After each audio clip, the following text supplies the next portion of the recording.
Welcome to Abridged, a podcast on everything Bracebridge, with your host, me, Mayor Rick Maloney.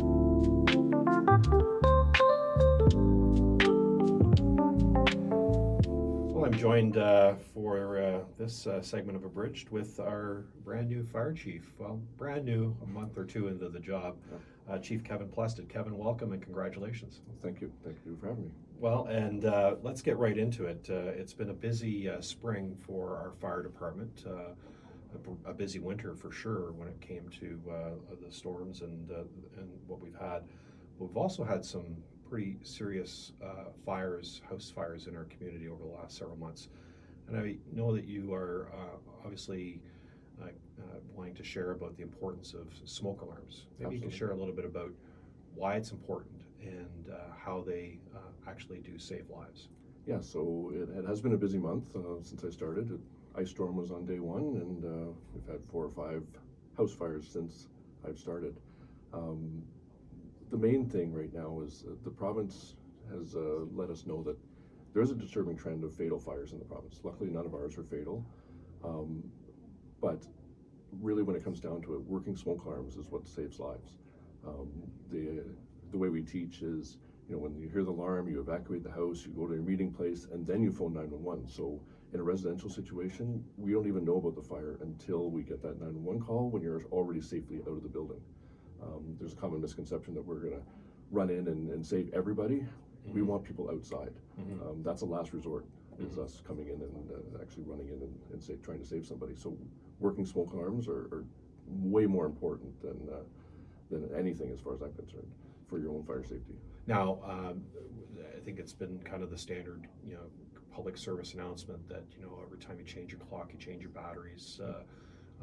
Tell us a little bit about the different types of smoke alarms and what they can do in terms of helping you and your family evacuate in a timely fashion. Yeah, so depending on the age of your house, some older homes will just have battery operated, which changing the batteries is very important.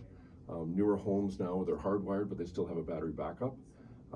The trend recently is for smoke alarms to have a 10-year battery now, so you can't change it. You can't even find it on some of these. So some of the newer subdivisions, you probably won't have the ability to change your alarm.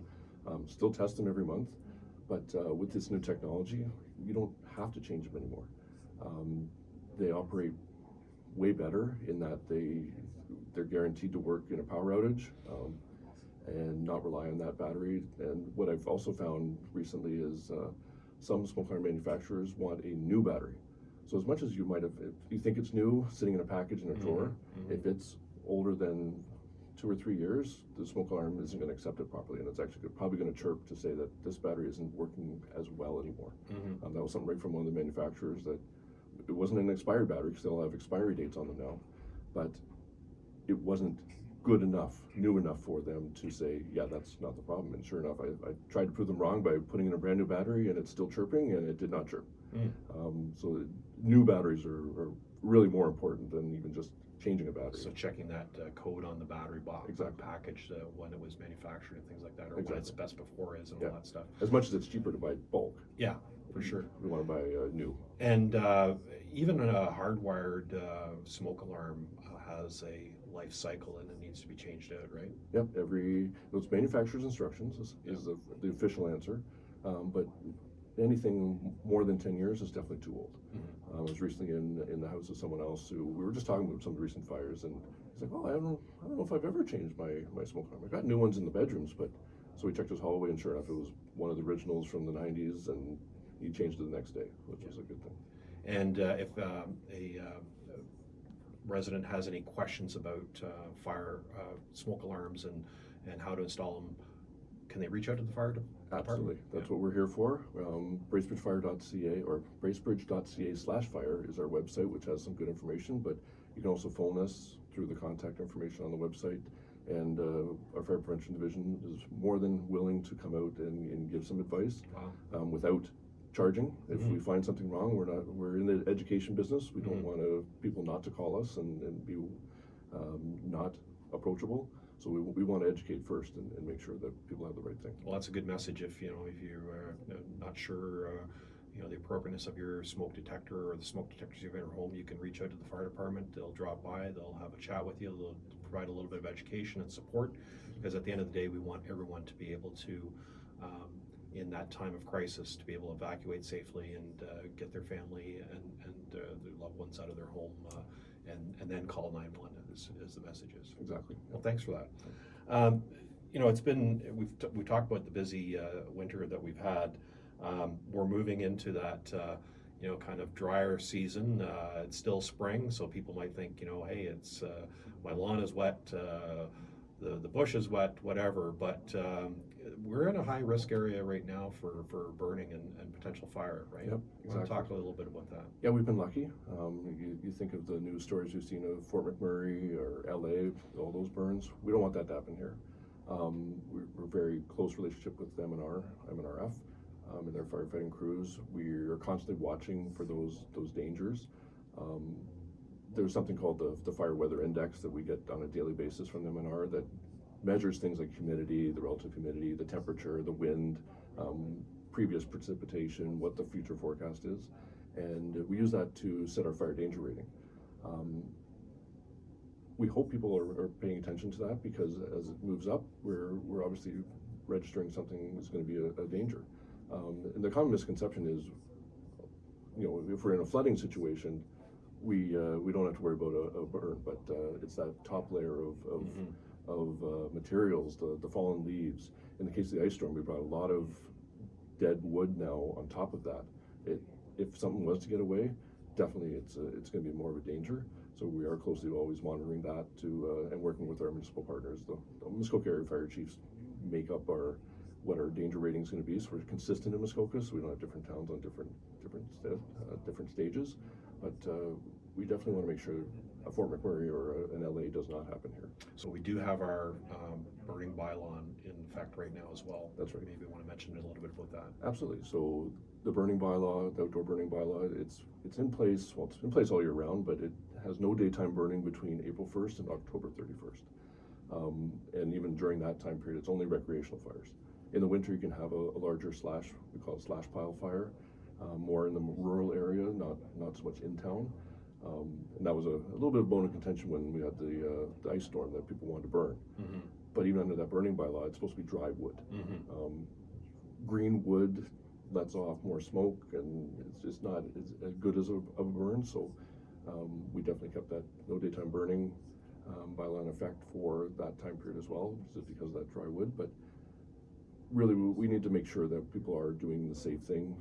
Small fires, you can only have 2 feet by 2 feet by 2 feet, or 0.6 meters in circumference and stuff to limit the size of those fires. And it's only recreational fires. Yeah. During that time. Well, I appreciate that, and that's all the way through the whole summer, basically. That's that right. Fire bylaw. Yeah. We're kind of pushing to the end of our time, but I just wanted to check on one thing. Any summer fire safety tips that you can share with us? Smoke alarms. As much as it's not a summer thing only, as smoke alarms are going to save lives. The membership here, or the audience, are going to be cottagers potentially as well. You've been away for the winter, check your smoke alarms, check carbon monoxide alarms, have those home escape plans, cottage escape plans, even RVs. If you have an RV and you're going up north, you need to have a smoke alarm in there, and carbon monoxide, because if you have propane and all that stuff. Those are the big ones, and just managing your fires. Barbecues, making sure they're clean, making sure they're attended at all times, just like fires. Very simple, things to do, but those simple things can add up to save valuable time in the time of fire for ensuring that your family is safe and is able to evacuate from a potential risky situation. Absolutely. Chief, thanks for coming in. Congratulations again. Look forward to having you again as a guest on Abridged, and appreciate all the tips for today. Thank you. Appreciate it.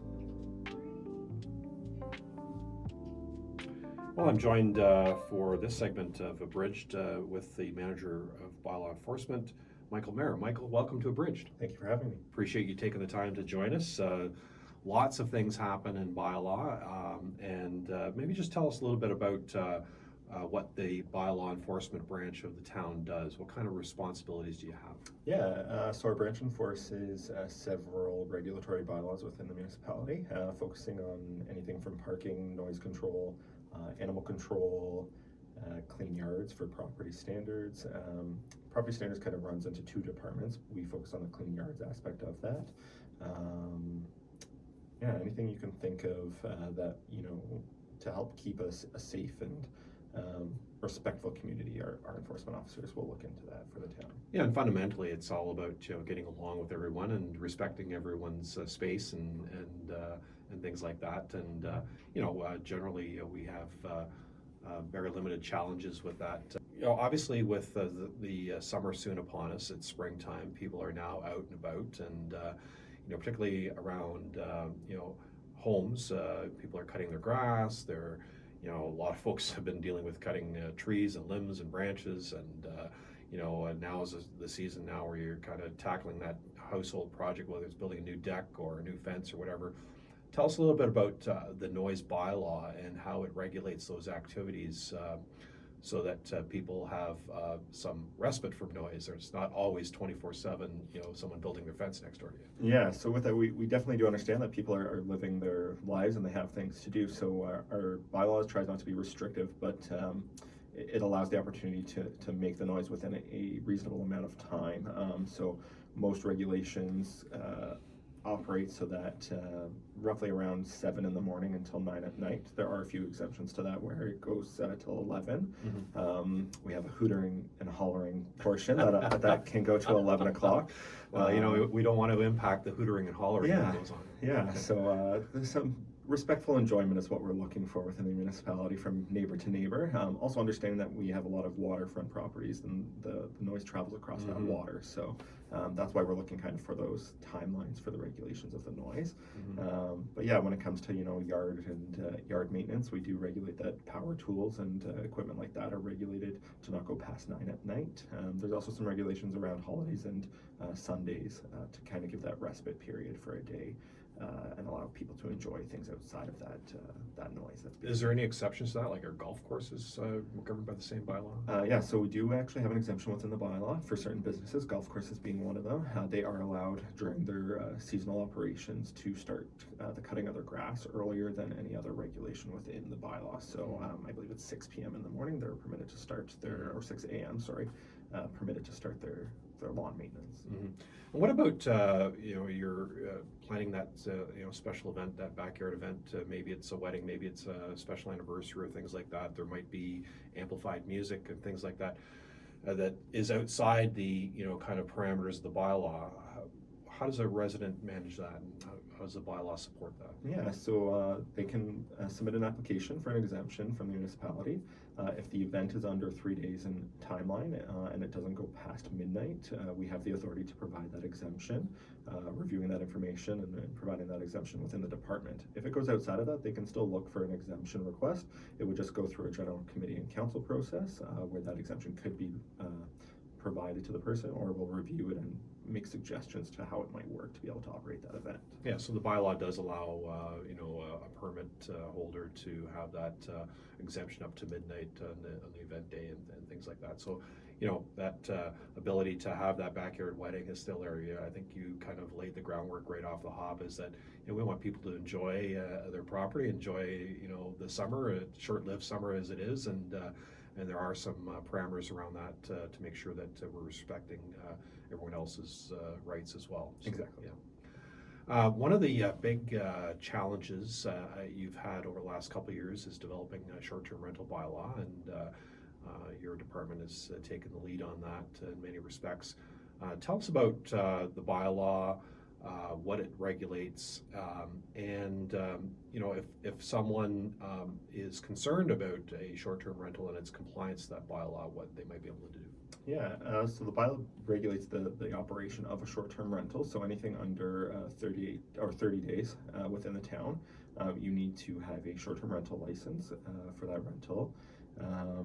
We look at everything related to the rental. So our consideration is public safety for somebody that's renting the property, ensuring that they are able to rent the property. It's safe from a building standpoint, from a fire standpoint. We want to make sure that it has working smoke alarms, fire detectors, fire extinguishers in the property. We also want to make sure that everything in the property is built so that there's no safety issues. So our officers in several different departments take a look at all those regulations, and then as long as everything is compliant, then we'll issue that license. And the license lasts generally for a year. We have our current program is extended until the end of 2026, just to get everybody into the program and up to date and up to speed on what's going on. And so, how has the uptake been so far in terms of licensees? Are operators voluntarily coming forward? Is obviously, if someone is considering starting a short-term rental facility or getting involved with that as a business opportunity, what do they do? How do they proceed with that? Maybe the compliance piece first, and then secondly, how does one make application? Yeah, so we are receiving a lot of voluntary compliance. We do welcome complaints to come in to let us know. We don't call them complaints, we call them requests for service, so something for our department to look into. And if we do find that somebody's operating without a license, our motto is always education first. So we provide them with the education that we do have different bylaws that regulate different things within the municipality, and we're hopeful that they'll comply with those bylaws, and we give them the opportunity to comply with those bylaws. As far as registering, we have an online registration platform for short-term rentals. They're also welcome to come in person and register as well. We can provide them with the full package. They require several different items related to the floor plans of the house, the site plan of how the property is laid out, and kind of some documents that confirm that they're aware that they're going to be renting out a property and that they need to be respectful of the bylaws within Bracebridge and the neighbors within Bracebridge as well. That process at this time is taking roughly 90 days for everything to be reviewed. As long as everything's provided right away to us, it goes a lot quicker. But if there's some things that are missing and we need to work through, then 90 days is our rough timeline for them being distributed. And we do have good voluntary compliance at this point, and when we are educating, we receive that extra voluntary compliance. So it's a good program that's running successfully as of right now. And I guess fundamentally, it's all about ensuring that the property owner is responsible for their guests and their behavior of their guests, and that's why the licensing approach is one that allows us to identify the property owner, ensure that the property owner is making sure that his or her guests are compliant, and of course the education piece to that property owner as well. Yeah, our goal is with that we have a responsible person is attached to every property that has a rental license. So we have an hour response time that that responsible person needs to respond when our officials receive a complaint. So if we receive a call for service, then we reach out to them and we ask them to rectify the issue within an hour period of time. If it's not able to happen within that hour, and that could just be contact with the renter to let them know, we've received a noise complaint, can you please monitor that noise? So as long as that happens within that hour period of time, then we're looking for that, again, voluntary compliance. Good. One of the other things that the bylaw has responsibility for is the use of our parks and trails and the respectful use of our parks and trails, and some of that is competing interests, whether there's motorized vehicles that are prohibited from our trail network, our parks where we have on-leash and off-leash parks. Maybe talk a little bit about bylaw department's responsibility when it comes to our parks and trails. Yeah, so I think it's a great point that we really try to make the enjoyment of our parks and trails for everybody, which is why the town of Bracebridge, unlike most other municipalities, we offer something great for dogs. We have several off-leash dog parks that aren't fenced parks, and trails as well. So on those trails, we require that the dog be under control instead of leashed. So under control means within 20 feet of the owner, and has a positive recall. So if the owner can't call the dog and have the dog come back, then we do request that the dog be leashed on those trails. But as long as they're able to have that positive recall and they're able to show us that, then you're welcome to use these parks, trails, and facilities and walk your dog off leash to provide them that extra bit of exercise. Also considering please pick up after your dog. That is another regulation within the dog control bylaw as well. And making sure that you have a town municipal tag on the dog. At the chance that the dog does become at large in one of our parks and trails and an officer picks the dog up, it's a lot easier for us to return the dog successfully. Taking it out of the pound system, if it is tagged, we can look up that information information and return the dog. So is a tagging a requirement of a pet owner? It is for dogs within the town of Bracebridge. Yes. We do require that they're tagged annually. It's $10 a year for that tag, and you're required as long as the dog is over 12 weeks. And then with that tag, you'd have to show, the owner have to show evidence of proper vaccinations and things like that. Yeah, age, temperament, and vaccination Yeah. of rabies is a requirement. Okay.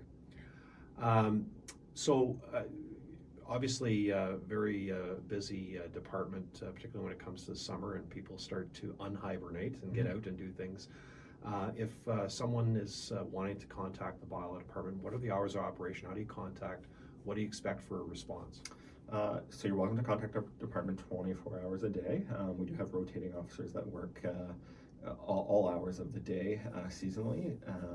We encourage you to contact us by phone, email.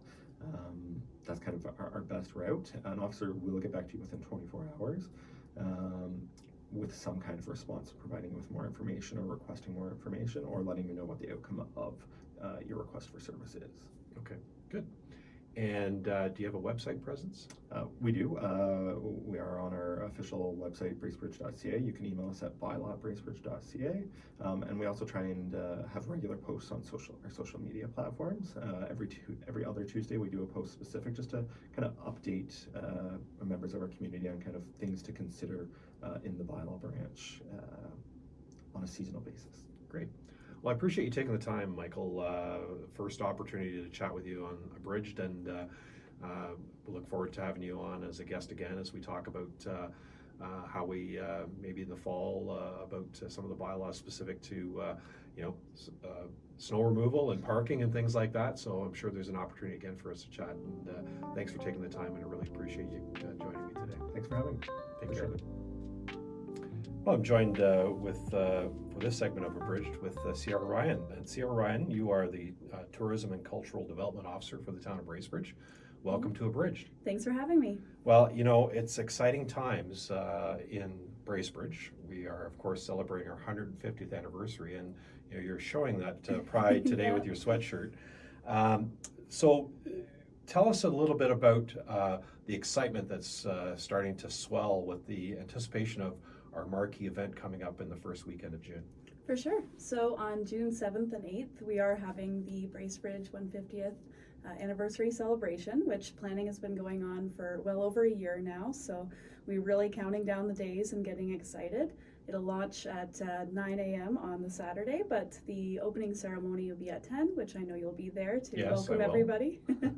And lots of things going on.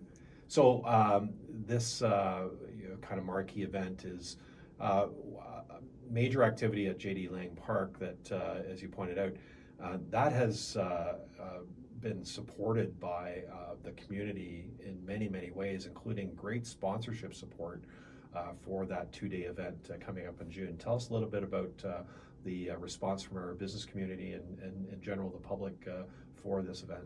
Yeah, we've had a lot of interest and support, which is great. We're all really excited to celebrate Bracebridge. So Fowler is actually on board as the title sponsor, Wow. which is great. Absolutely. So they will be there, and a lot of other sponsors as well from the community, and it is still open if more people are interested. And this June 7th and 8th is one event. There's a number of things that are going on. We wanted to kind of focus on the 7th and 8th because it's coming up quickly. But we're really seeing this as an opportunity for the community to come together.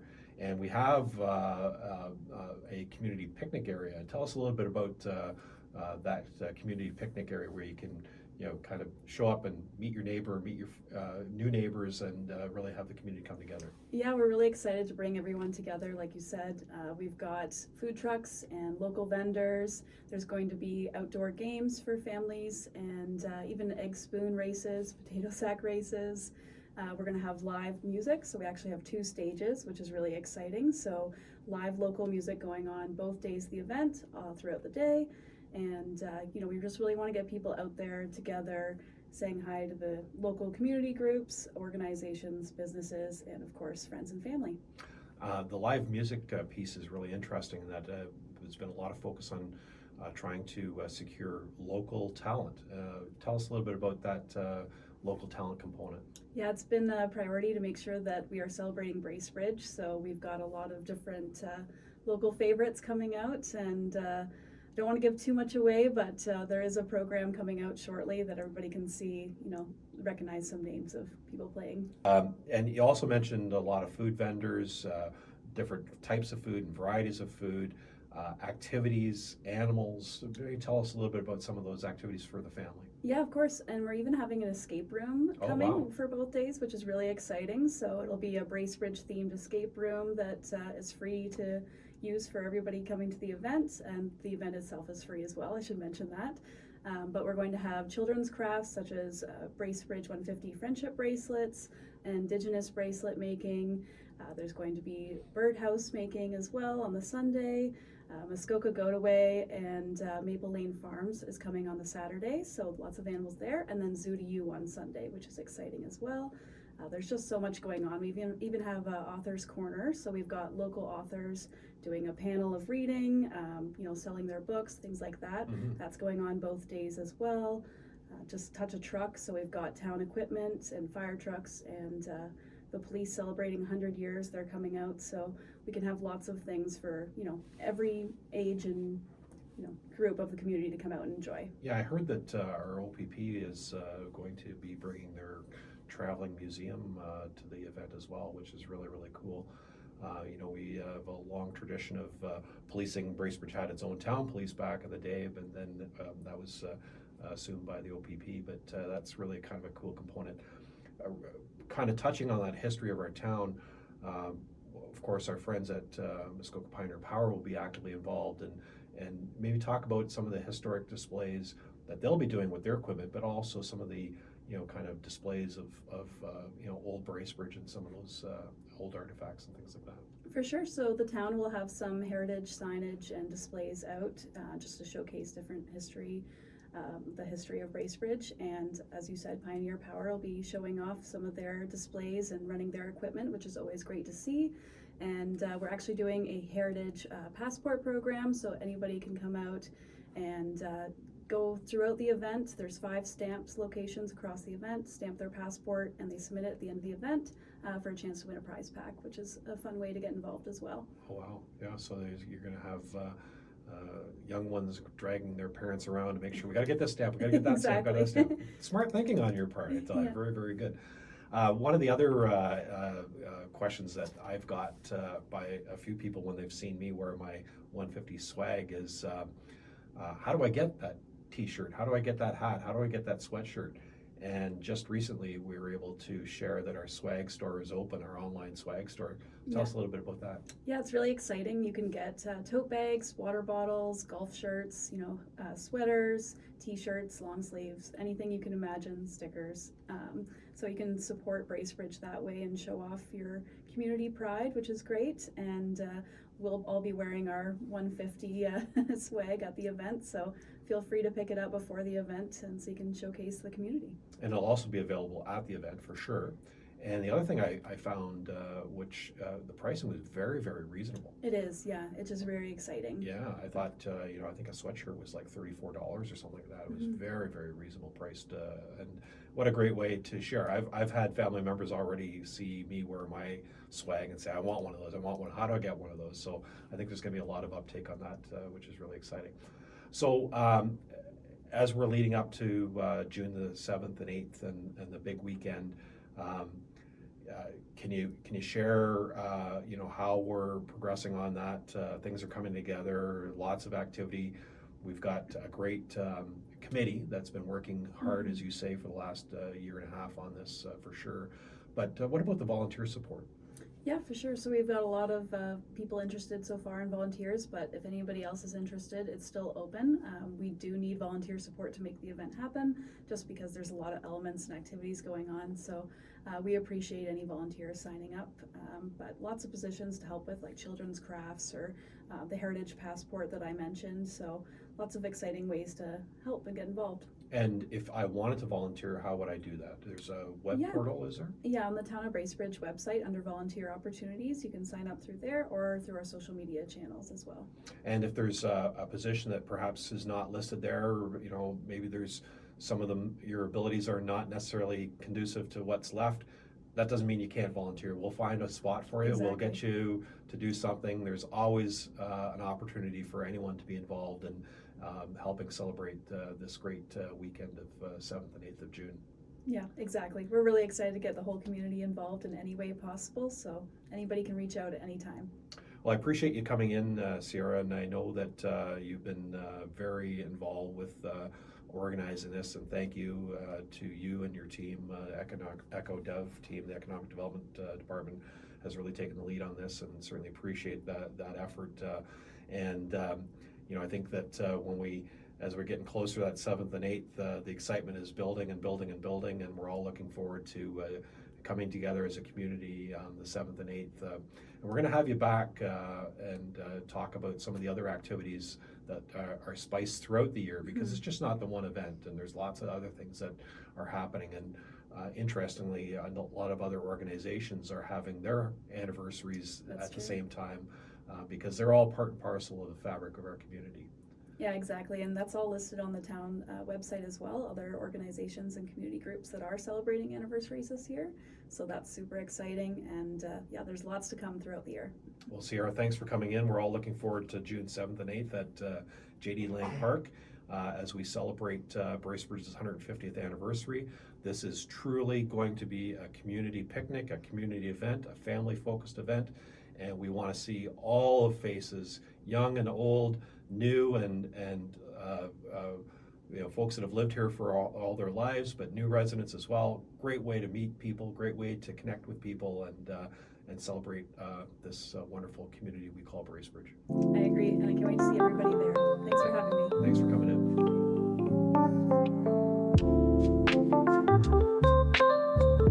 That's a wrap on this episode of Abridged. Thanks to my guests for taking the time to join me today. This podcast was produced in the Dr. Ted Joe recording studio at the Coulson Family Bracebridge Library. Thanks for listening, and be sure to join me on our next episode where we talk everything Bracebridge.